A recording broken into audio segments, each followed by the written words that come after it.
بسم اللہ الرحمن الرحیم۔ محترم سامعین و ناظرین، السلام علیکم ورحمۃ اللہ وبرکاتہ۔ امید ہے آپ اللہ تعالیٰ کے فضل و کرم سے خیریت سے ہوں گے۔ اللہ تعالیٰ آپ کو، آپ کے اہل خانہ کو ہمیشہ اپنی حفظ و امان میں خوش و خرم رکھے۔ کڑوے گلاب سلسلے کا ولاگ شروع کرتے ہیں۔ آج کا عنوان ہے جناب سید محمد خاتمی، صدر جمہوریہ ایران۔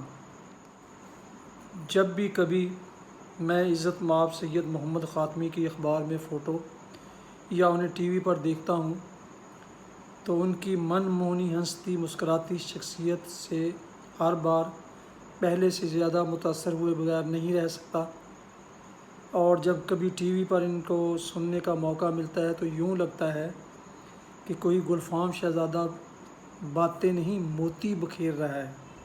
ان کی ہر بات سے غیر معمولی ذہانت، ذہنی کشادگی، دور اندیشی، مذہبی رواداری، وطن کی محبت اور مسلمانوں کی مجموعی حالت زار کا دکھ نمایاں دکھائی دیتا ہے۔ وہ اس قوم کے نمائندہ صدر ہیں جو ہزاروں سالہ پرانی تہذیب و ثقافت رکھتی ہے، اور جس نے تاریخ میں بے شمار نشیب و فراز دیکھے ہیں اور کئی سنہرے ابواب لکھے ہیں۔ جناب خاتمی 1943 میں ایران کے صحرائی صوبے یزد کے شہر اردگان میں ایک نہایت قابل احترام مذہبی گھرانے میں پیدا ہوئے۔ آپ کے والد واجب احترام جناب آیت اللہ روح اللہ خمینی کے مشیر تھے، جنہوں نے 1960 میں سابق شاہ رضا شاہ پہلوی پر کھلے عام مختلف سکینڈلز، کرپشن اور دھاندلیوں کے الزامات لگائے، جس کی پاداش میں آپ کو 1964 میں ملک بدر کر دیا گیا۔ جناب خاتمی نے اپنے والد محترم کے نقش قدم پر چلتے ہوئے قم کی دینی درسگاہ میں داخلہ لیا اور تعلیم کے پہلے سال ہی شہنشاہ ایران کے خلاف خمینی صاحب کی طرف سے چلائی گئی مہم میں سرگرم میں عمل ہو گئے اور رضا شاہ کے خلاف اشتہار بازی، بینر اور پمفلٹ نکالنے میں جٹ گئے۔ دوسرے تعلیمی میدان میں فلسفے کے طالب علم کے طور پر پہلے اصفہان پھر تہران کی یونیورسٹیوں میں پڑھے اور ڈگری حاصل کی۔ شاہ کے خلاف پمفلٹ بازی کی مہم میں سب مد مقابل گروپوں اور افراد سے بازی لے گئے، جس سے جناب محمد بہشتی، جو اسلامی انقلاب مہم کے روح و رواں تھے، کی توجہ ان کی طرف مبذول ہوئی۔ 1978 میں جناب بہشتی نے آپ کو اسلامی سینٹر ہمبرگ، جرمنی کا سربراہ نامزد کیا۔ اس وقت یہ سینٹر شاہ کے خلاف یورپ میں چلنے والی تحریکوں کا مرکز سمجھا جاتا تھا، لیکن جناب خاتمی کا بیرونی پڑاؤ عارضی ثابت ہوا، کیونکہ اگلے سال ہی عوامی دباؤ سے گھبرا کر شہنشاہ ایران چھوڑ کر اپنے سسرالی ملک فرار ہو گئے اور حضرت خمینی نے اپنا پڑاؤ پیرس سے تہران میں ڈال لیا۔ ہم یہاں سرسری طور پر ایرانی انقلاب کے مرحلوں کا ذکر کرنا مناسب سمجھیں گے، جو درج ذیل 4 حصوں میں منقسم ہیں۔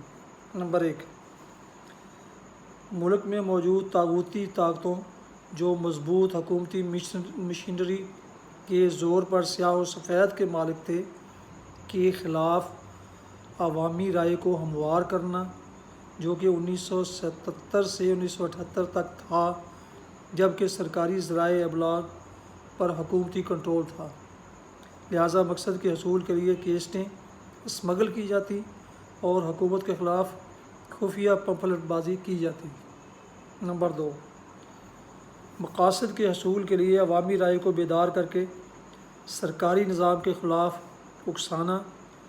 یاد رہے کہ یہ دور 1979 کا تھا، جب عوام نے شہنشاہ رضا شاہ پہلوی کا ملک سے فرار اور امام خمینی کی پیرس سے واپسی دیکھی۔ نمبر 3، اور یوں عوام کا حکومت کے خلاف اٹھ کھڑا ہونا اور مزید یہ کہ فوج کا بھی اس سے ساتھ مل جانا، یہ وہی دور تھا جب شہنشاہ کی باقیات کے قتل ہوئے اور باقیوں کی گرفتاریاں ہوئیں اور اکثر فرار ہوئے، ساتھ ہی انقلابی قوتوں کا اقتدار پر قبضہ ہو گیا۔ نمبر 4، انقلاب کا چوتھا دور انقلاب کے ثمرات کا ہی مرہون تھا اور انقلابیوں کی حکومتی اقتدار پر مکمل گرفت تھی، جس کے نتیجے میں جناب مہدی بازرگان کا اقتدار سنبھالنا تھا۔ 1980 سے 1999 تک یوں ایرانی اقتدار پر مذہبی انتہا پسندوں کا قبضہ ہو گیا اور ان کی سوچ سے ہٹ کر سوچنے والوں کا جینا دوبر ہو گیا، اور شاہ والے دور والا خوف و ہراس پھر چھا گیا۔ یہ وہی دور ہے جب امریکن ایمبیسی پر قبضہ ہوا۔ انقلاب کے اس سیلاب کے سامنے بند باندھنے کے لیے اور اس کا رخ تبدیل کرنے کے لیے ایران پر عراق کی طرف سے جنگ مسلط کروائی گئی، جس کی وجہ سے اسلامی انقلاب کے وہ مقاصد جن کا حصول اولین شرط تھا پس پشت چلے گئے۔ ایرانی قوم اس بات پر بجا طور پر فخر کر سکتی ہے کہ وہ جب سے جمہوریت کی راہ پر گامزن ہوئی، عراق یا امریکہ سے جنگ ہوئی ہو، ایرانیوں نے جمہوریت کی رسی کو مضبوطی سے تھامے رکھا اور اس راہ جمہوریت سے نہیں ہٹے جس سے مسلمان حاکموں کی اکثریت چالو ہے۔ حال ہی میں اسلامی قوتوں نے آزاد خیال امیدواروں کی خوب سکریننگ کر کے اپنے مطلب کے نتائج تو حاصل کر لیے ہیں، لیکن نہ تو یہ دیر پا ہوں گے اور نہ ہی جناب خاتمی کے راستے کا پتھر۔ پوری دنیا میں بدھ ہوں، ہندو یا سکھ ہوں یا عیسائی یا لا مذہب ہوں، وہ سب تو ہیں جمہوریت کے رکھوالے، اور مسلمان ہیں ڈکٹیٹروں کے متوالے۔ یوں جمہوریت سے کنارہ کشی کر کے مسلم ورلڈ والے اپنے منہ کالے کرواتے پھرتے ہیں، اور مغرب اور امریکہ والے جب جمہوریت سے ان کا منہ سفید کرنے کے لیے برتن کلی کروالوں کا نعرہ لگاتے ہیں تو سب کے سب مسلمان حاکم ان کے قدموں میں گر کر گڑ گڑا کر کہتے ہیں، خدا را ایسا نہ کیجیے، مسلمانوں کو جمہوریت راس نہیں۔ پھر اگر الیکشن میں کوئی سر پھرا قوم پرست سامنے آ گیا تو آپ کے مفادات کی نگہداشت کون کرے گا؟ شاباش ایرانیوں، کم از کم آپ نے یہ تانا تو ختم کیا۔ ایرانی قوم کی فہم و فراست، تدارک علم، قوم پرستی کے علاوہ خدا نے کالے سونے یعنی تیل کے لامحدود وسائل سے بھی نوازا ہے۔ ایک انتہائی متحرک، متحدہ اور قومی یگانگت اور یکجہتی پر یقین رکھنے والی قوم ہے۔ 10 سالہ جنگ اور بین الاقوامی پابندیوں اور روز کی دھمکیوں سے کبھی بھی اس قوم کو نہیں جھکایا جا سکا، نہ ہی اپنی متعین کردہ راہ سے ہٹایا جا سکا۔ جی تو بات ہو رہی تھی جناب محمد خاتمی صدر ایران کی۔ آپ نے 10 سال تک وزارت بھی کی۔ اس موقع سے فائدہ اٹھاتے ہوئے آپ نے اپنی ساکھ خوب بنا لی۔ آپ کو انگریزی، فرانسیسی اور فارسی پر مکمل عبور ہے۔ وہ ایک روشن دماغ سیاستدان ہیں جو مغرب کے کلچر اور فلسفے کو خوب سمجھتے ہیں۔ اپنے کھلے ذہن کی وجہ سے کٹر مذہبی تنظیموں میں آپ اپنے ہی ٹی وی اور اخبارات کی نکتہ چینی کا شکار بھی رہے ہیں، لیکن مغرب والوں کو پتہ نہیں کیا غلط فہمی ہے جو وہ انہیں آیت اللہ گورباچوف کہتے ہیں۔ جناب خاتمی نے اپنے اقتدار میں عورتوں کے حقوق بحال کیے اور انہیں معاشرے کا ایک اہم اور فعال رکن بنایا۔ آپ کو فروری 2000 میں ملک کے 80% ووٹروں نے بھاری اکثریت سے دوسری بار صدر منتخب کیا۔ خاص طور پر نئی نسل نے زبردست جوش اور جذبے سے ان کی حمایت کی۔ مغرب والوں نے الیکشن کے نتائج کو اپنی رنگین شیشوں والی مخصوص اینک سے دیکھا اور جناب خاتمی کو ایک ماڈریٹ ترقی پسند رہنما کے طور پر پیش کیا۔ مغرب کے اس زہر آلود پراپیگنڈے کے نتیجے میں ان کے اپنے ملک میں بھی غلط فہمیاں پھیلیں۔ جس سے متاثر ہو کر خود ایران کے اخبارات، ٹی وی، ریڈیو نے آپ کے خلاف کام کیا، لیکن جناب خاتمی ان تمام رکاوٹوں کو پلانگتے ہوئے ایران کی جمہوری تاریخ کے سب سے نمایاں اور مقبول عوامی لیڈر کے طور پر ابھرے اور معدود چند ایرانیوں کی تنگ نظری کو خاطر میں نہ لاتے ہوئے قومی خدمت میں جٹے رہے۔ جناب خاتمی دنیا کو ثابت کر رہے ہیں کہ ان کا ذہن تمام تعصبات سے بالا تر ہے، اور وہ اٹلی کے دورے کے دوران خاص طور پر پوپ سے ملے۔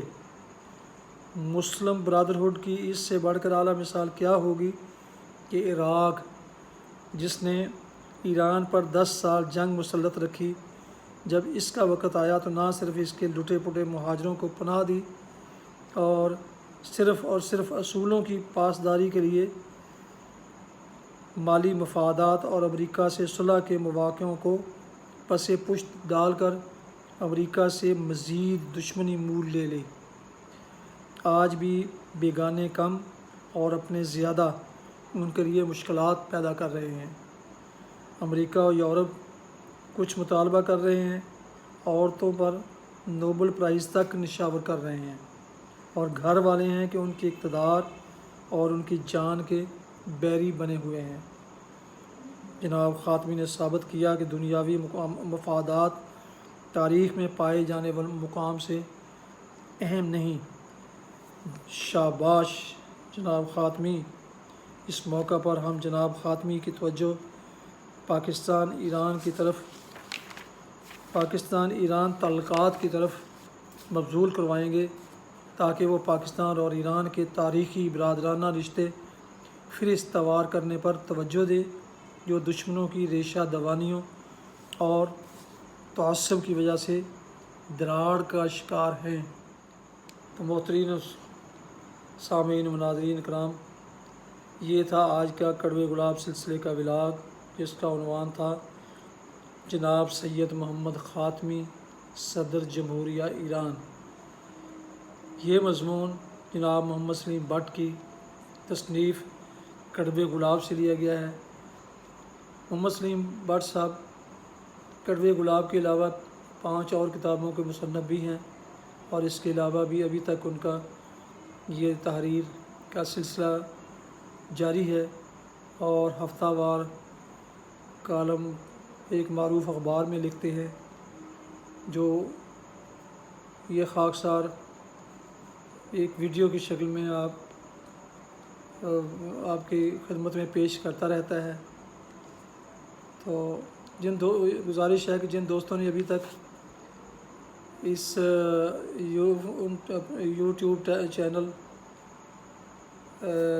بی اے رشیدی کو ابھی تک سبسکرائب نہیں کیا، وہ اسے اب سبسکرائب کر لیں، تاکہ ایسے دلچسپ اور معلوماتی پروگرام ولاگز ان تک باقاعدہ اور بروقت پہنچتے رہیں، اور یہ سلسلہ ایسے ہی ہمارا آپس میں جڑا رہے۔ اللہ تعالیٰ آپ کا حامی و ناصر ہو، اللہ تعالیٰ آپ کو ہمیشہ اپنی حفظ و امان میں رکھے، آمین۔ السلام علیکم ورحمۃ اللہ وبرکاتہ۔